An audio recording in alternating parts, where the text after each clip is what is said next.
This is the Inclusion Conversation. I'm your host, Grace Young Foster, founder and CEO of the Inclusion Initiative. I'm an adoptee, I'm a foster care alum, and I'm passionate about elevating our communities. It's time we're included and visible in the conversations about work, careers, and just life. Let's be visible and let's be loud. Join me now. So without further ado, would love to introduce you to our wonderful guest speaker. He is Gaelin Elmore. He's a former pro athlete with the NFL. He's a Foster alum, and today he's a nationally sought after speaker, trainer, and consultant. Welcome, Gaelin. Hey, Grace. Thanks for having me. I'm excited to be here and be a part of this conversation and just continue to further this conversation about the importance of lived experience in the spaces that we're in. So thanks for what you do to have this platform. Yeah, absolutely. I can't tell you how excited I was when I randomly DM'd you and was like, hey, come have a conversation with me. And you said yes. And it is just an honor and joy to be able to be in this space with you and be able to just learn and hear more about the impact you're having with your community work, with your advocacy work, and your education work. So would love to dive in a little bit. But I think what would be really amazing and helpful is just to hear a little bit about your background, a little bit about your story, and what's brought you to where you are today. Yeah, it's always so funny when you get that question, right? Because it's an inevitable piece of talking about lived experience. It's like, okay, what is the experience? So we could talk for weeks on end about the different experiences, and I'm sure you feel the exact same way about your story and experience as well. So I'm going to try to summarize it as best as I can here. And so I'm the only child that my parents had together.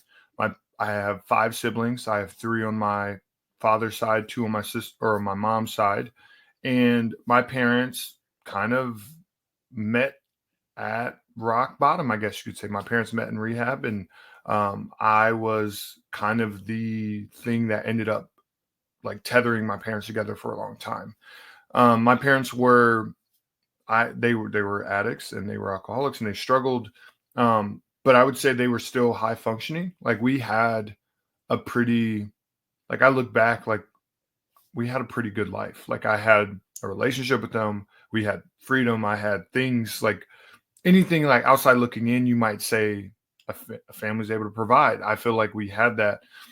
It was just that occasionally my parents' addiction and chemical dependency would inebriate them for a certain amount of time, where my sisters would get themselves ready for school, or where they wouldn't wake up and we would have to find ourselves make a meal for ourselves or something like that. And that led to me and my siblings being in foster care for most of our childhoods. I spent over 10 years actively in foster homes within the system. I was system involved for 13, if not 15 years of my childhood, meaning like we had oversight from the system, that there was involvement of some form, supervised visitation, home visits, all those kinds of things. And just when I was removed from my family, then that's where like life unquestionably got worse, got more difficult, got more traumatic. And so I found myself staying in over 20 different foster homes in my childhood during the stints in child welfare that I was a part of. I stayed in one home, which is hard to believe. I was in one home for 5.5 years of that 10-year stint. And so what that really means is for another 4.5 years or 5 years, however you want to look at it, I stayed in around 20 homes. So there was one home that I was in for a long time, but that home was physically and emotionally abusive. And there are so many layers of abuse that I'm still trying to process now, well into my adulthood, about who was victims, who weren't victims, what was being used to like force us to try to be obedient and what wasn't. And from ages 6 to 11, that's where I was. And that's where my story really took a turn in how I saw the world, how I saw a relationship. And in that home, I ran away 2 times with my sister. And the second time we ran away, we were gone long enough that it raised a lot of questions, and eventually got my pending adoption canceled, got my sister's finalized adoption terminated, and we were back in the system. Within 10 months, I knew that, and they had told me that the plan with my father was now to be reunified. Like reunification was the goal. Mhm. And I didn't know that was like, I didn't know that was a thing, that could be a goal up until that point of me being 12, almost 13 years of age. I didn't know that was a thing. And overnight, it felt like I was living with my father again, which was awesome, but hard because my father wasn't able to provide for both of us. My father's barely making it on his own as a recovering addict, as someone who struggles with his own trauma. Like he was still trying to figure it out, a life separate of chemical dependency. And we struggled financially immediately, which just led to more change and turnover. I went to 3 schools in 3 years. We were homeless multiple times in that stint. And then we finally moved to a random rural place in western Wisconsin, where we still struggled, but we ended up finding like community support that rallied around us. And my sophomore year of high school, my father was incarcerated. I was going to drop out of high school in an attempt to avoid going back into the system as a teenager. Not only going back into the system, but going into a system that I wasn't familiar with, going back in a totally new state, having grown up in the state of Illinois. And so I was going to drop out. And then my high school football coach and his family invited me to come live with them, to which I didn't originally accept. And then eventually over time I did. And that gave me the opportunity to find some stability and some success athletically. And my father eventually ended up getting out of jail, but we had this like really cool blended family, everyone on the same team kind of approach, where it didn't hurt anything. If anything, it allowed me to continue to commit to my future and thrive. And I ended up becoming a Division I football and basketball recruit. I chose to go to the University of Minnesota to play football, primarily because I wanted to play football because I thought I had a better chance to make it pro doing that. And then I went to the University of Minnesota because it was 30 minutes from where I went to high school. And I just didn't want to give up that support system. And I ended up going to the University of Minnesota, played there, graduated, did a year of grad school at East Carolina in Greenville, North Carolina, and then got a shot to play in the NFL. And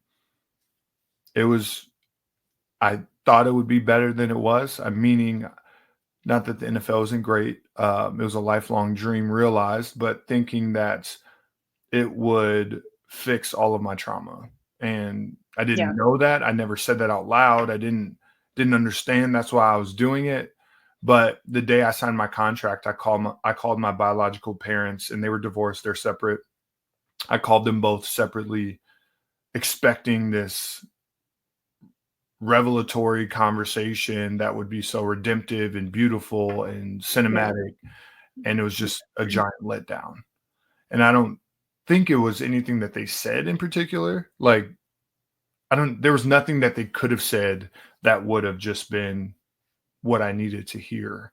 It would have taken a lot of growth on my parents' end, a lot of healing on their end that just wasn't available to them for that conversation to go the way that I needed it to go. And it didn't. And it almost like Space Jam took like my desire and ability to play the sport like right out of me. And I left that, went to youth work, thinking that then like serving other people will help me figure out who I am. And it helped in some ways.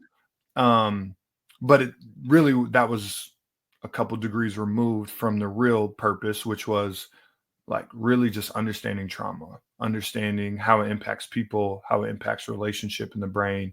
And through that process, started my own healing process and journey. And then that just led me directly into the work that I'm doing now. So yeah, there's 25 years in as short of a time frame that I can give you.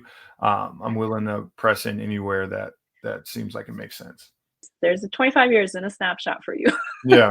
25 years of trauma and challenges, but also like great things too, wrapped up in it. And so I just want to transition us into that piece of the conversation a little bit, because you shared so much about how you were displaced over and over and over and over again. And if anyone has previewed your talks and your videos, you know, it's really powerful when you talk about how you in particular and others with the experience of multiple foster placements, how you just learn to not need people. Yeah. And that disconnect is what helps you survive your situations. And it protects you, right? It protects your ability to move through the world as somebody with lived experience, but that disconnect also prevents you from being able to build deep, meaningful, lifetime long relationships that we're meant to have. Yeah. And we learn those skills as children. And so I would love to explore that with you, because that's an important piece, right? That catalyzed your work now that you do with educating and training about belonging through lived experience lens. So can you share a little bit about what that disconnect experience was like for you, and just how you navigated through that to be able to do the work that you do today? Yeah, it's so tough because like the very like aspect of human nature is that we are meant and dependent on community and other people for our own, not just survival, but like for our flourishing. And when you experience the alternative or the polar opposite of that in your developmental years, the world becomes a very like dark and isolating and vulnerable place it doesn't, what you see around you does not compute. Like it just does not register in something that like has been present in your experience. And so I got through my experience, it's not like I just chose this as the best route. It was like through my experience, time and time again, it's being communicated to me that this is how other people view me, right? Like, it's not even just like, oh, this is going to help me navigate all of this. The reason that you kind of like become conditioned into not needing people is because other people have communicated that they don't need you. And that leads you down this path of figuring out, okay, well, I feel in my core of who I am that I need people and that I want people, and that I want my people, but I'm not receiving this from the people that are in my life. And so now I have to fight against what my core is telling me and try to make sense of what my experience is telling me. And so there's this conflict in and of itself that just leads to hypersensitivity to relationship and to people and to letdowns and all these things that people lose their true meaning and value and purpose, which is connection, which is belonging, and people then become things. And so then for me, it was just like, okay, everyone is a tool or a hurdle, right? So either you are someone I can use to get to where I want to go, or you're someone that's going to try to stop me or get in the way of where I want to go. Both of those are wrong. Like just because tool sounds better than being a hurdle, like it seems more positive from the other person's experience doesn't mean that like it's correct. They're both wrong. And so it just became this journey of like, okay, how can I most quickly determine if you are a tool or a hurdle? Like how can I quickly assess that and then respond accordingly? And so then that infiltrates caregiver relationships, but that also infiltrates romantic relationships and other like communal or friendship, platonic relationships. That it's everything. And so now it's not only is that how you're looking at relationship, with which contradicts what the human experience actually needs. Like um you are finding yourself like in constant opposition with someone, right? You're the way you are moving throughout life is now perpetuating the same things that you didn't like in your own childhood or experience. And so if that never stops, if that cycle is never broken, then you might find yourself in a position where you're an adult, you're a spouse, you're a parent, and you're doing the exact same things to your children or to the people you love, you say you love, and you can't do anything about it. And really, the bigger picture for me is like, as I had started this journey in my early adulthood, that was the most important thing in me being in a relationship with people who have hurt me. Of like, wait, I could have been where the type of person that continues to use and abuse other people, but I'm not because someone showed me a different way. But the difference between me and you is not that I'm better, but it's really that someone was able to break that cycle for me. And so at what point do we stop? And this goes for everybody. At what point do we stop holding children accountable for how they turn out when no one breaks the cycle, Right. when no one stops the trajectory that they're on? And I'm saying, when do we stop holding kids accountable and responsible for that? I say that for people who are 30, 40, 50 years old that never had anyone to break the cycle. Like when do we start seeing them for you are a child that never got what you needed to Right. shift from surviving to thriving? So that was just such a big piece of my story. And even when I moved in with my high school coach when I was 16, he was different in the way that it was harder to read if he was a hurdle or a tool. Like, are you someone that's going to help me get to where I want to go? And can I use you? Or are you going to get in the way of where I want to go? That was the thing that was hard to read on him. And it was hard to read because he was different and good at seeing me and Yeah. showing up. And he was a part of breaking that cycle. And I look back at every like moment of conflict or like this kind of crossroads intersection of my life. It's like, okay, is this decision, I'm basing my decision off of, are you someone I can use to get to where I want to go? Or are you someone I need to get rid of in order to get to where I want to go? And I made the decision accordingly. So I did not have language for that prior to understanding what belonging was, and prior to being in this space where I'm actively verbalizing concerns, problems, issues that I had in my experience in an attempt to help make the system better. So it's almost like by choosing to be in this space, I was forced to really become clear on like, at its core, beyond like, get rid of all of the unique or specific things about my story. In general, at its core, what was the issue? And it was belonging and lack thereof. And I think what has allowed me to do this work as often as I have and as consistently as I've been able to is that not just that I have a story, but that people resonate with that feeling.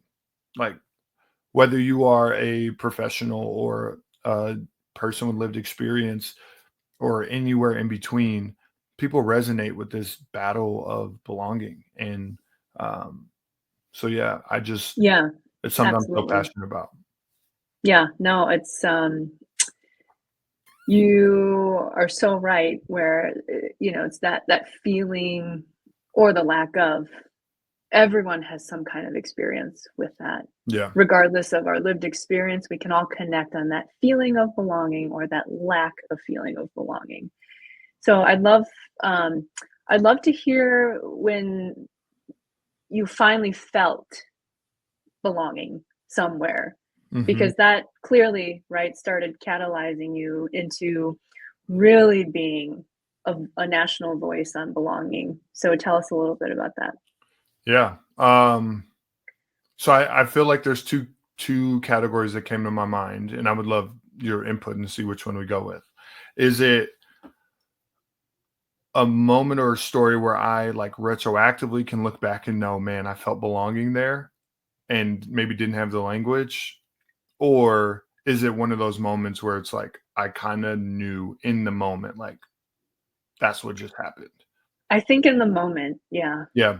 Well, it goes to the moment that I signed the day that I signed the NFL contract. And um or no, not the well, it starts there and then it continues. But so I signed the Yeah. NFL contract. I told you about how I called my family and it was just debilitating. I was so Yeah. unmotivated. It was a tough, what felt like should have been the best day of my life became like an annoying or frustrating day, which is Yeah. a hard thing Yeah. to like cope with in the moment. I continue to go through the motions. I show up at training camp, I mini camp, I do all the stuff. I'm there, I'm trying to be present. And then there's this growing sense that I don't want to play anymore, that I don't want to continue down this path or continue to put myself in these positions to play a game that I just don't feel all in on anymore. And so as I'm terrified, I'm wrestling through what like that means, which it means like walking away from the NFL, which friends, loved ones, coaches, teammates, like the whole football world would like blackball like that. You don't do that. Yeah. Um, and so I'm just wrestling through all this, and I go through all the call. I make the decision I'm not going to play anymore. I go through all the calls. I call Cincinnati, tell them I'm not coming back. Um, Call my family, tell them I'm done playing. Call like all these people, and it's fine. But then I call my high school football coach, and it was the scariest call I had to make for me because it's like it feels like you did this, like you took me in for this purpose alone. And I was like, I started to feel like I belong here, and now I'm going to like remove the thing that linked us, the thing that could like got us here. Yeah. And so I was terrified, and I eventually get the courage to say the words like, "Hey, coach, I think I'm done. I don't want to play anymore." And I just like it was probably like a 5-second pause, but it felt like an eternity, just waiting on what he was going to say. And he was just like, "Okay, what are we doing next?" And it was just that moment that was like, Wow. "Okay, you were never a tool or a hurdle. You were one of my people." And like that was all the encouragement, all of the support, all of that's all he had to say. It sometimes I feel like as we're empathetic, compassionate, like people, that we just think we have to have the perfect words. And we just don't. We just have to have the real words. And Yeah. my coach is just like, all right, yep, cool. What's next? And it's just this testament of like, where you go, I will be there. And whatever you need, I am willing to offer it. And so that was a moment that was like, okay, maybe I'm making the right decision. Like, because it's going to force me to find out who was here for me and who was here Yes. for something else. And yeah, and it's not even anyone else's fault that might have been there for anything else. I had them there for that reason, right? Because I already acknowledged that I was going throughout life seeing people as a tool or a hurdle. So if you were still in my Yeah. life in some way, I was using you to get to where I wanted to go. And so it's not even like it was their fault. I was just making a decision that would remove any gray area for me moving forward, which was really powerful. But to start off on that foot with my coach responding in that way was like that was powerful, and probably more powerful for me than him inviting me to come live with him and his family. Right? Like, yeah, that has to Yes. happen in order for us to be there, but Yeah. because it has led me down this path of like really feeling like I belong with myself and that I feel good about, like, I feel content in who I am and what I offer, the good and the bad and like the in between, where I know that 16-year-old kid was like still trying to be what he needed to be to receive love and to Yes. like, so it was probably more powerful that he responded in that way when I was leaving the NFL than how he did when I was 16. So that was definitely that's the story that in the moment comes to mind. Yeah, that really resonates. Thanks so much for sharing that. Yeah. And I think it resonates for me because, what I think of when I hear that story is it was like almost the truest test possible. Yeah. And when you're in the child welfare system and you're relying, right, on strangers to give you any kind of support that you need, and they let you down over and over again, it always, right, for me personally, I was always testing, like, what am I of value to you? Like, what am I doing or bringing that's bringing you value so that I can stay here? Yeah. Yep. And what your coach did, right, was show you that you didn't have to give him anything. Like being a pro NFL player, right? Obviously, that's great for him to be associated with, Mm-hmm. but he clearly cared about you as the person and not what you brought to the table Yeah. for him. Yep. And so it was like the true test of, do I matter to you? Yeah. And that's really, I can see why that's so powerful and resonates so deeply with you. And I really appreciate you sharing that. Yeah. And I always like to point out that although he responded that way, doesn't mean he doesn't mean he didn't hang up the phone and like wasn't disappointed Right. or wasn't, you know what I mean? And like just Yes. like people sometimes hear about my coach and like he's passed away, so God rest his soul. People hear about my coach and just think of it through this like, man, that was just a special dude, and he was special, but he was still human. Like He he is was human. still a person with their own expectations, visions, hopes, all of that. And so I still imagine knowing him, like he hung up that phone and was like, probably like, dang it. But it didn't change anything. Right. So like for anyone that is trying to care for people as they wrestle with belonging with themselves in the spaces that they're in, it doesn't mean you like their invitation to belong with you is not invalid if your experience like contradicts their decisions. Like it just that's not real. That's not authentic. So, but he still is like, regardless of what I feel, like we're here. Right. And sometimes our disappointment or our letdowns can lead us to showing up differently for people. And all that communicates in the long run is that to that person is like, maybe I never belonged here in the first place.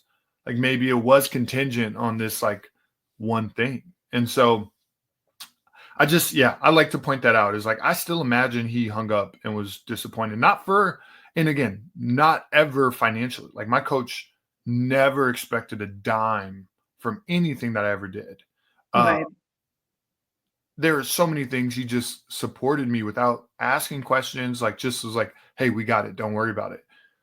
But I think where the disappointment comes from is like the ability to have shared experience there, right? To like it, I understand that it could have been like this full circle closure of our relational journey.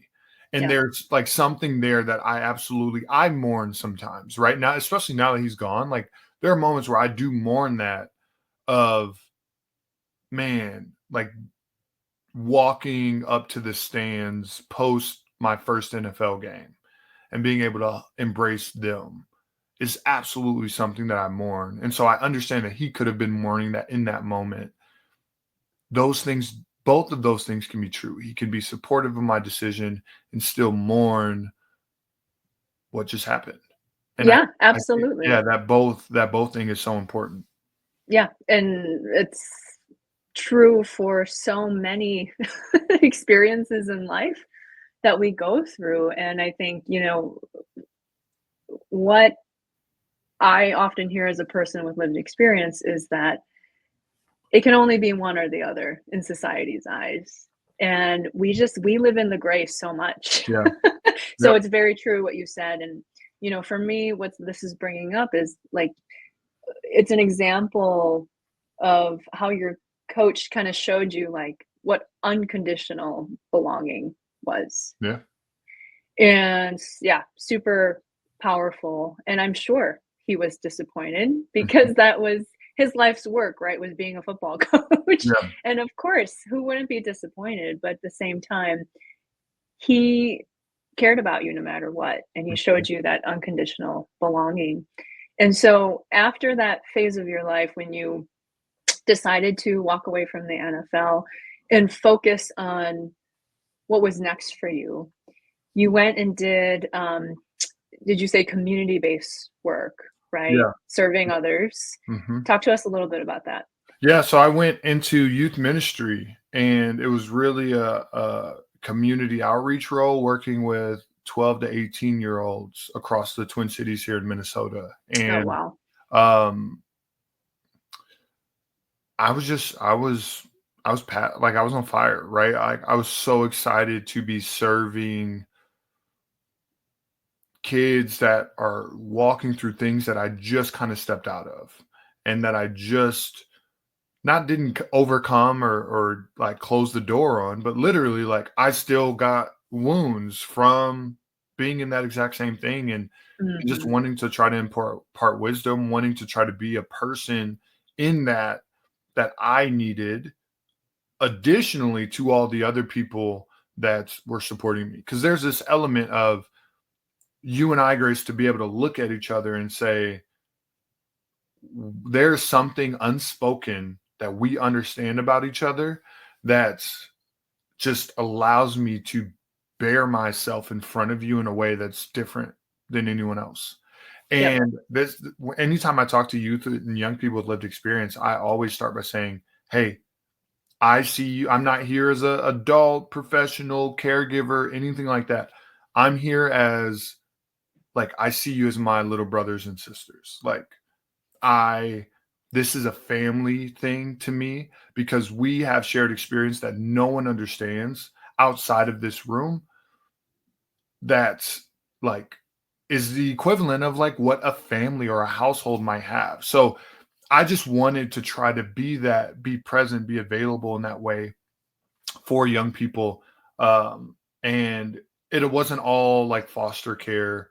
There was some overlap with kids who had experienced the system, but they were talking poverty, homelessness, family incarceration. We're talking about chemical dependency and addiction within your family lineage, like all of Kids those. that had experienced loss. Yeah.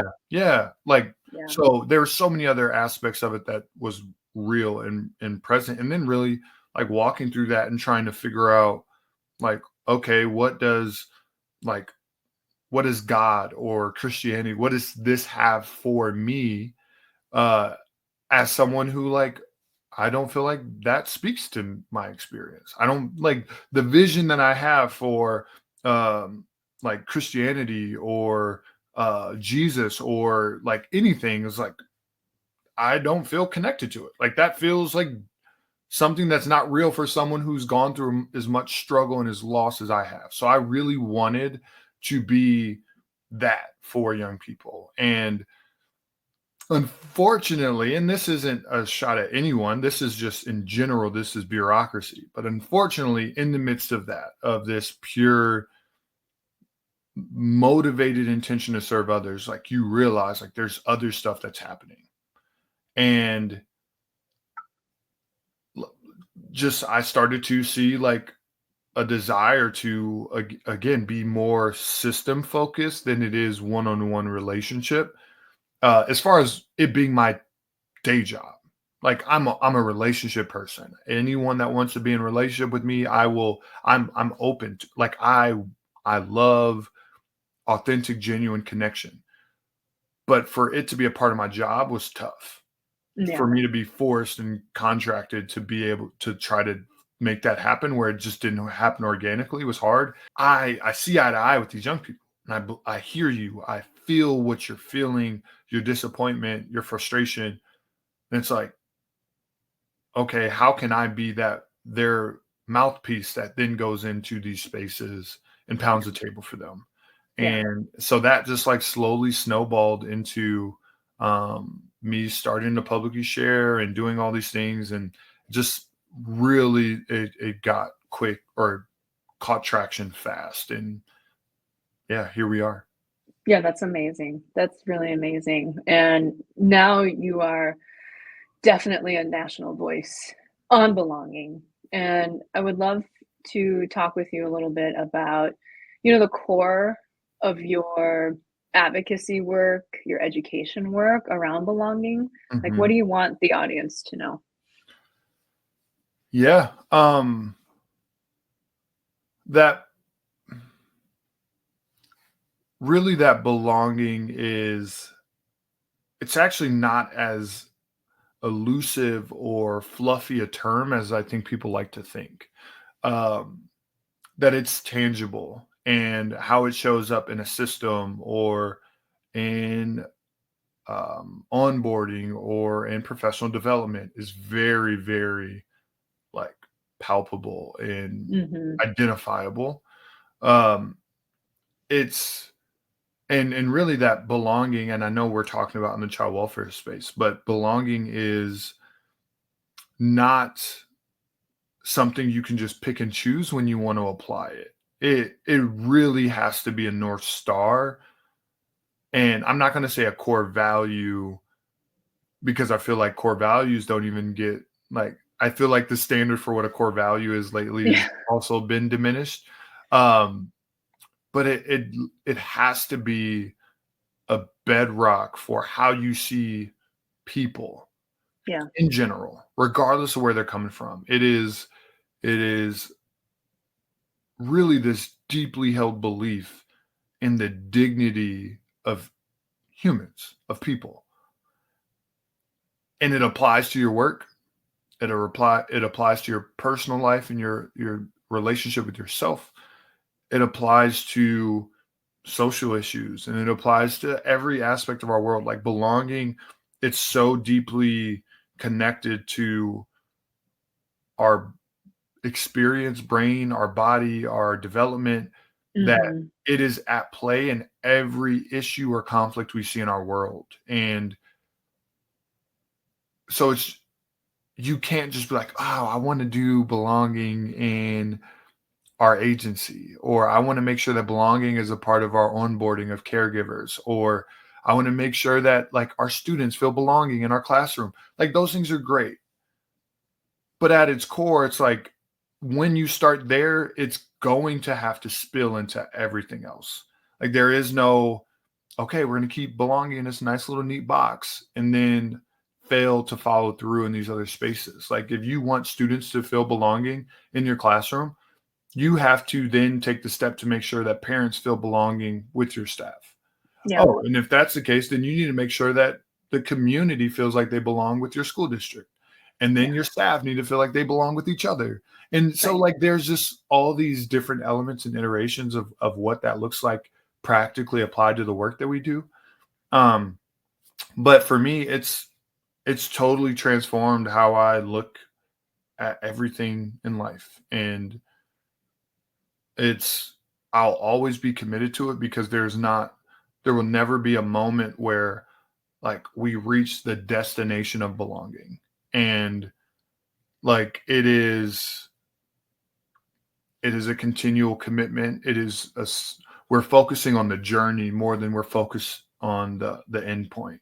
Right. And yeah, I don't know. That's my answer. I think sometimes people can like think about and think and put it in this small little neat category, and it's radical. It's very complex. Yeah, it's super complex. You can't, like you said, put it in this one little box because it's so complex. It's a huge ripple effect across not only within, but like outside the organizations or the communities, to your point, which is so, yeah, it's incredible the work you do.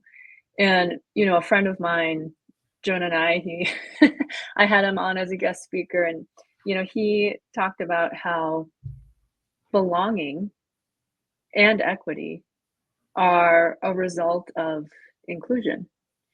And at the Inclusion Initiative, right, we are, you know, building this space and this platform so that folks with true lived experience, can start being included in these conversations and start having visibility in these conversations. And for us, it's especially important in the workplace, in the professional landscape, because that is where we're highly invisible in society. And so I think it's so critical, right, that the visibility and inclusion of those of us with lived experience is happening not only mainstream in society, but in all places of our lives, because our lived experience impacts all aspects of our lives. And so it's really important to highlight that. And I think with the belonging education and work you do, I mean, you kind of hint at that, right? It's like seeing it first. You can't truly help belonging happen, the feeling of belonging happen, without first seeing the disconnect. Yeah.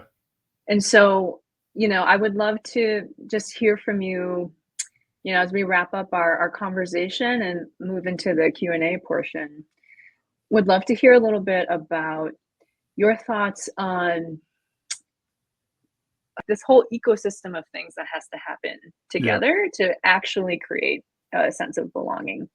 So how do you see organizations, communities, whatever, like what are some guideposts that you think are going to hint, right, or show that the work is being done and that true belonging can be achieved because you're seeing these steps in action?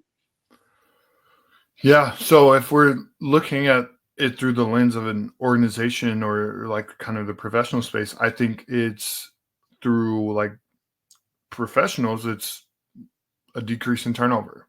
I think like that is a really great indicator that you are going down this path of belonging. Now, if you don't ever set out on this journey, like to say, hey, we're really prioritizing belonging, we're going to make some decisions that are like in line with us saying that we're committed to this.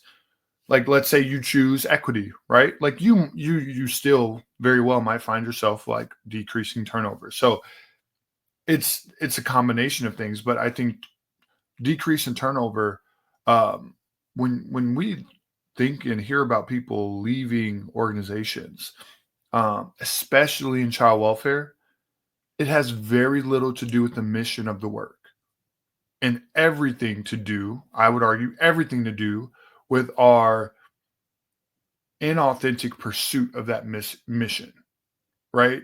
And so when we are intentionally choosing belonging, there's something that changes with how we engage people, with how we are honest and vulnerable with people, and how we are honest and vulnerable with ourselves about what we're doing to actually get to where we say we want to go. So I think turnover is a decrease in that. Retention is a really great guidepost of what belonging looks like on that side.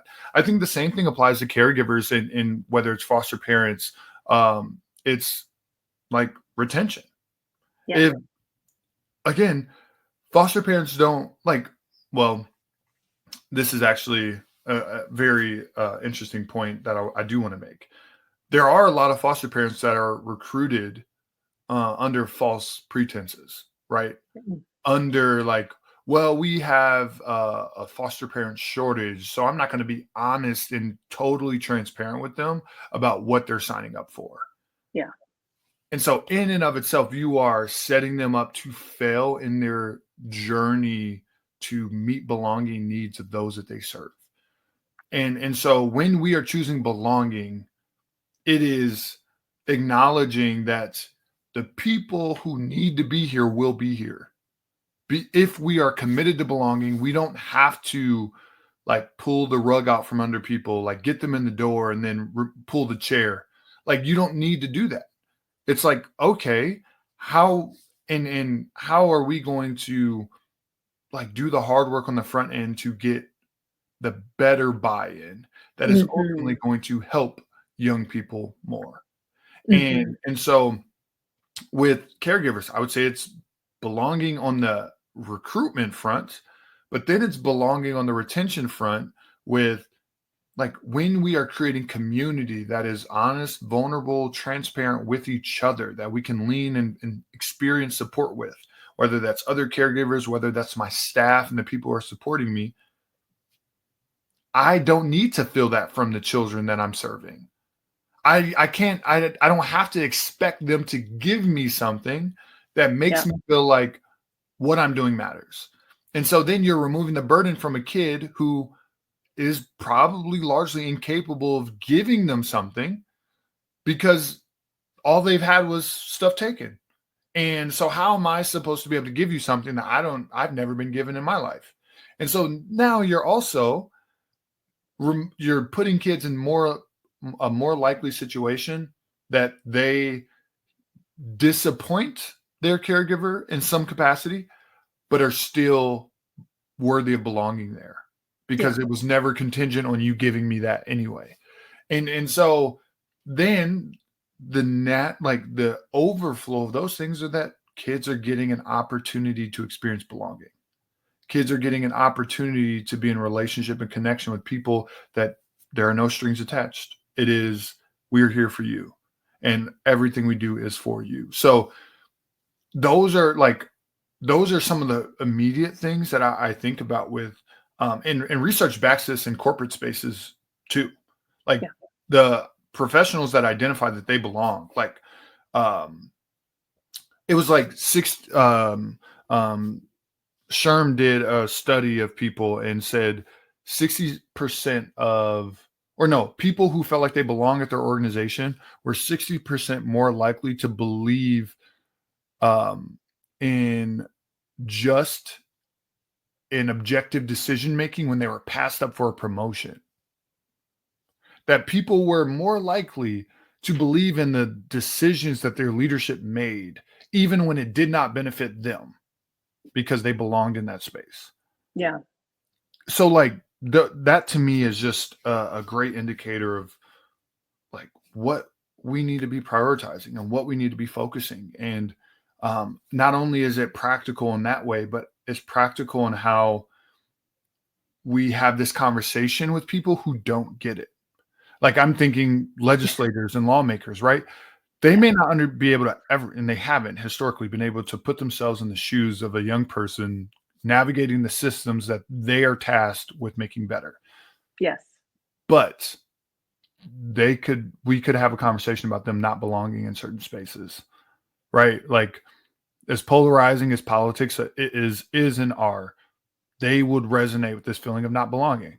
So it's just like, not only is it practical, but it's relational and it's relevant to all the spaces that we're talking about. So those guideposts in the people that we're talking to, I think, are like, let us know that we are making like tangible progress on that journey. But also, I think amidst that, you're going to have more genuine, vulnerable conversation.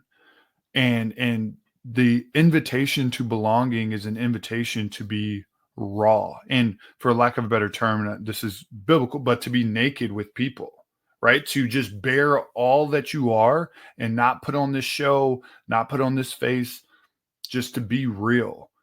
And when we do, like, our coworkers, our friends, our colleagues, our foster parents, our community members will be more real with us because we've given them that invitation to, and we've modeled it. We've Right. modeled what that looked like. So that's, to me, the tangible and the relational component of belonging and what that journey looks like. Yeah. No, I love that, because it all leads to more real relationships, Yes.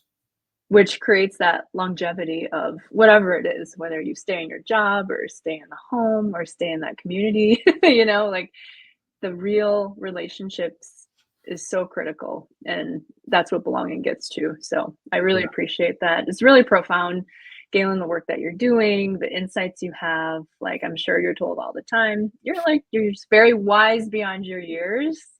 And it's been just eventually, I feel like my years have to catch up to that, right? Like, I can't like be 70 and be wise beyond my years. So eventually, like, what people are telling me is that there will be a lag in that wisdom, which, maybe not, maybe not, because you're really tackling such a profound challenge in our society.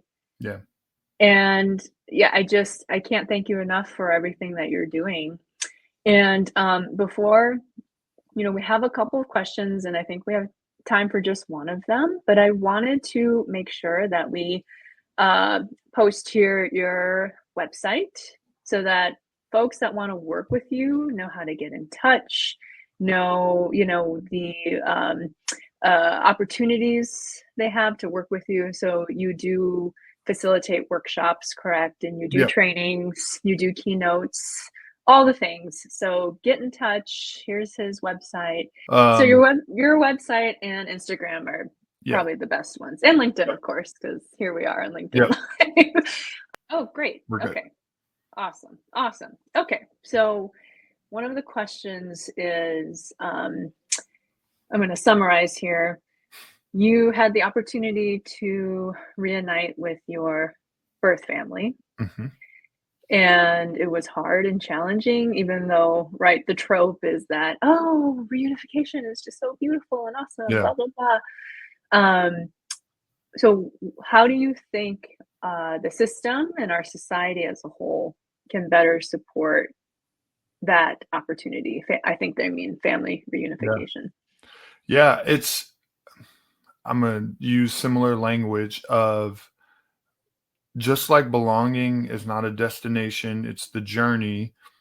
Reunification is not the destination, it's a part of the journey as well. And where I think my father and I were failed is that once we were reunified, the door was closed, and they just were like, all right, figure it out. Where we weren't like set up with community support. We weren't like, the fact that my abuser was for so long getting support from the state to take care of me, and that my father couldn't get any like support at all once he was reunified with me, essentially overnight after years of legal battles trying to get me back, just tells you where our focus falls. And so I think we would really do well by families by acknowledging that, like, the moment that this reunification happens, or even this adoption happens, it doesn't mean that our role in your life is done, right? If we're going to talk about belonging, it's like, my relationship or your belonging with me can't be contingent on the fact that you are actively in our system either, right? It's like, oh, if this is beyond that, then it means like even when you do get the outcome that we hope you get, we're still here if you need us. And that's just not how it was. We were like, the way that I was reunified with my father, I was sitting on the curb waiting for my social worker to come pick me up because I didn't know I was going to be reunified that day. And I'm sitting on the curb waiting, and they just like called and said, "Hey, you're back with your dad. We'll bring your stuff on Monday." I was like, "What?" Like Oh even my that was goodness. just like very nonchalant. And so it's just as we do we have to keep belonging in mind as we do everything we do. And how are we going to set people up for success with relationship and support so that they can rise to their potential? And I just don't think my family has done well. And I imagine that's the case for a lot of people, and probably someone that might be asking this question. Yeah. Uh, I can't reiterate what you're saying enough. And, I get asked a lot too, like, how do we, make the experiences of the care families or the adoptive families better so that the experience of the adoptee or foster alum is better? And my response, much like yours, is, well, hold up. Let's think about this for a minute. Yeah.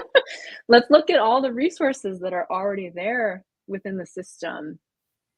There's never enough, Mm-hmm. but there are resources in the system, right, for these adoptive families and care families. But what is the work that we're doing so that families don't have to be torn apart in the first place? Yeah. Like, how about let's infuse more support, more resources, to your point, to the families that are having challenges, that are at risk Mm-hmm. for displacement, from being torn apart? Why are we not putting more effort into helping them stay together? Because we have, right, no idea oftentimes the true layers of why kids are being taken from their parents in their Yeah. homes. We're told different things, the stereotypical things, but sometimes it's just a parent just needs a little extra support because they live on the poverty line, or they Mm-hmm. don't have family themselves and they're doing the best they can. It doesn't mean that they deserve to have their kid taken from them. Yeah. So I always say, much like you, what are we doing to support the families that are in need in the first place, Mm-hmm. versus trying to answer the question of, okay, well, after the kids are displaced, how do we support those families, right? Yeah. So that really resonates with me. Thanks for sharing your Mm-hmm. response to that question. This might even just be a full circle thing too. Once we belong with ourselves, then we can belong with other people. So once we are really confident and secure in what we bring to the table, then it can't be denied. Like someone might deny it, but it will not continue to be denied. And so also reach out to me. I would love to support in any way that I can on that journey. So I'm always available. Yeah, that's awesome. That's great advice. You have to belong with yourself before you can belong anywhere else. And Yeah. I'm so proud of you, Gaelin, for the journey that you've been on, and that you are, essentially almost a young professional yourself, and you've achieved that understanding. It took me until I was in my 30s. So just it gives me a lot of joy and hope, right, for the future, the future of our community and people that still have to go through these systems, because Yeah. it's gonna be a thing for a long time. Like, Yeah. these systems aren't going away. And so having voices like yours, advocates like you, trainers and educators like you in this space is so critical. Yeah. And I'm so appreciative that you joined the Inclusion Initiative and the inclusion conversation today to just share all this wisdom, insight, and also your story of lived experience. It's a true honor and pleasure. And cannot wait to see what's in store for you these next 10 years. I'm sure I'll be like asking for your autograph as a public figure. Yeah, no, it'll be awesome. It'll be awesome. No, I truly, truly believe it. And I hope that you stay in touch with us at the Inclusion Initiative and continue to be a part of our journey as well. So thank you so much. Yeah, likewise. You're my people. And so I'm not going to change. So Grace, thanks for this space, this platform, and everyone who attended. Just would love to stay connected with anyone. So yeah, thank you. Thank you. All right. Take care, everybody. Until next time. I hope you enjoyed the show. Please subscribe, share, and follow us. Check out our show notes to know where to find us on social, and our website is theinclusioninitiative.com. If you're an adoptee of color or a foster care alum and you want to join our professional community, it's free, by the way, hit me up via DM, or you can find our email in the show notes. Thanks, everyone. See you next time.